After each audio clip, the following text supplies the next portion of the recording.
আমাদের PSC public service commission তার এবছরের এক্সাম ক্যালেন্ডার প্রকাশ করে দিল।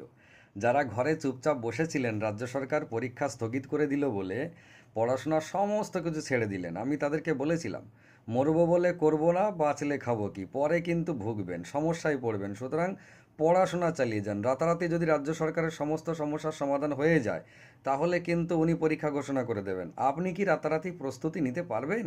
যদি পারেন তাহলে ভালো কথা, আর যদি না পারেন তাহলে কিন্তু আপনার কপালে দুঃখ আছে। দেখুন, গতবারের যে ডাব্লিউবিসিএস মেন পরীক্ষার ডেট দিয়ে দিল এবারে আগস্ট মাসে 16, 17, 18 আর 20। আর এবারের প্রিলিমিনারি পরীক্ষার ডেট দিল ডিসেম্বরের 15 তারিখ। তার সঙ্গে আমাদের বহু কাঙ্ক্ষিত পিএসসি ক্লার্কশিপের পরীক্ষার ডেট দিয়ে দিয়েছেন নভেম্বরের 16 আর 17। এবার আপনি বলুন যে প্রস্তুতি কি এই 4 মাস 5 মাসে নিতে পারবেন?